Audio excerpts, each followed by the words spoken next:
sejarah. Sumber sejarah adalah segala sesuatu yang mengandung informasi tentang peristiwa sejarah. Adapun jenis sumber sejarah berdasarkan bentuknya yaitu sumber tulisan, sumber lisan, sumber benda, sumber audio, visual, dan audiovisual. Sumber sejarah. Sumber sejarah adalah tulisan atau sumber yang memberikan informasi sejarah melalui tulisan. Berikut merupakan sumber tulisan yaitu 1 prasasti, 2 arsip, 3 naskah kuno, 4 surat kabar, 5 buku. Prasasti. Di prasasti ini saya akan mengambil dari prasasti Kedukan Bukit. Prasasti Kedukan Bukit ditemukan di Sungai Batang, Kedukan Bukit, Kota Palembang. Prasasti ini terdapat angka 686 Masehi yang ditulis menggunakan aksara Pallawa dan bahasa Sanskerta. Isi prasasti ini adalah mengenai Dapunta Hang yang menaiki perahu dan mengisahkan mengenai kemenangan Sriwijaya. Yang kedua, arsip. Arsip yang kami bahas adalah proklamasi. Proklamasi kemerdekaan Republik Indonesia adalah suatu pemberitahuan resmi kemerdekaan dan kebebasan seluruh bangsa Indonesia dari belenggu penjajahan. Rekaman informasi faktual peristiwa yang sangat penting ini merupakan memori kolektif sejarah perjalanan perjuangan bangsa yang mengandung nilai-nilai mendasar bagi pendidikan karakter dan jati diri bangsa. 3. Naskah kuno. Naskah yang kami ambil adalah Empu Gandring. Naskah Empu Gandring karangan bahasa Sunda dengan aksara Latin berbentuk puisi dimulai kuku Asmarandana ditutup kuku Pangkat. Berisi tentang kisah sebuah keris Empu Gandring yang menyebabkan pembunuhan. Tokoh di dalamnya adalah Tunggul Ametung, Ken Dedes, dan Ken Arok. 4. Surat kabar. Surat kabar yang akan kami bahas di sini adalah Putri Hindia. Surat kabar Putri Hindia ditunjukkan sebagai wadah penulis perempuan untuk menyampaikan gagasan dan bacaan untuk kaum perempuan di Indonesia saat itu. Buku yang akan kami bahas adalah buku Tenggelamnya Kapal Van der Wijk.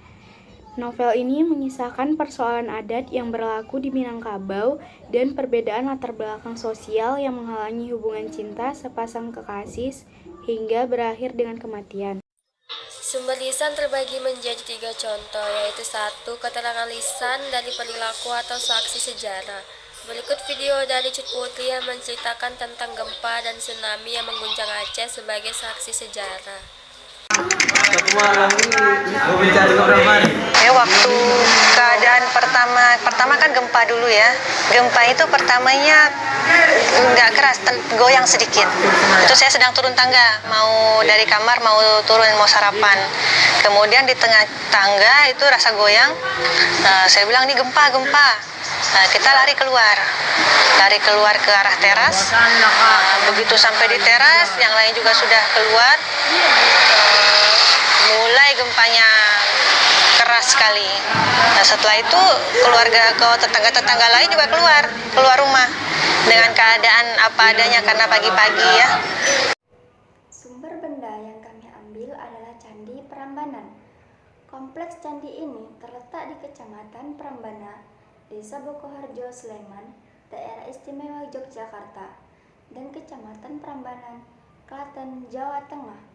Kurang lebih 17 km di sebelah timur laut Yogyakarta, 50 km di sebelah barat daya Surakarta, dan 120 km di sebelah selatan Semarang. Persis di perbatasan antara Provinsi Jawa Tengah dan Daerah Istimewa Yogyakarta. Candi ini dipersembahkan untuk Trimurti, 3 dewa utama Hindu, yaitu Brahma sebagai dewa pencipta, Wisnu sebagai dewa pemelihara, dan Siswa sebagai dewa pemusnah. Selanjutnya ada sumber visual. Sumber visual adalah suatu yang bisa dilihat dan menampilkan peristiwa di masa lampau. Berikut ini lukisan kawan-kawan revolusi. Lukisan kawan-kawan revolusi karya Sudjono lahir pada tahun 1947. Lukisan ini diselesaikan dalam waktu kurang lebih dari 1 hari. Lukisan ini berlatar belakang dengan sikap heroik seorang pejuang yang bernama Bung Dullah.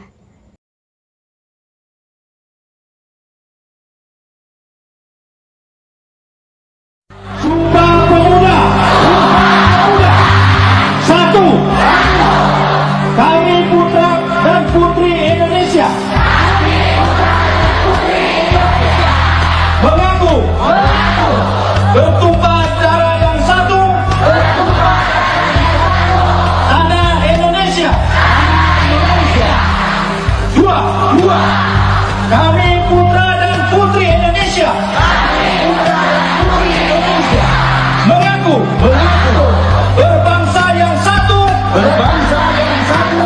bangsa Indonesia. Tiga, kami putra dan putri Indonesia menjunjung bahasa persatuan, bahasa Indonesia. Yang kedua di Pasifik ditandai dengan perintah sekutu agar Jepang menyerah. Deklarasi ini dibuat dalam konferensi Potsdam tanggal 26 Juli 1945. Namun, hal pasti yang menandai kekalahan Jepang hingga menyerah tanpa syarat adalah dijatuhkannya bom atom pada 6 Agustus 1945 di Hiroshima dan 9 Agustus 1945 di Nagasaki.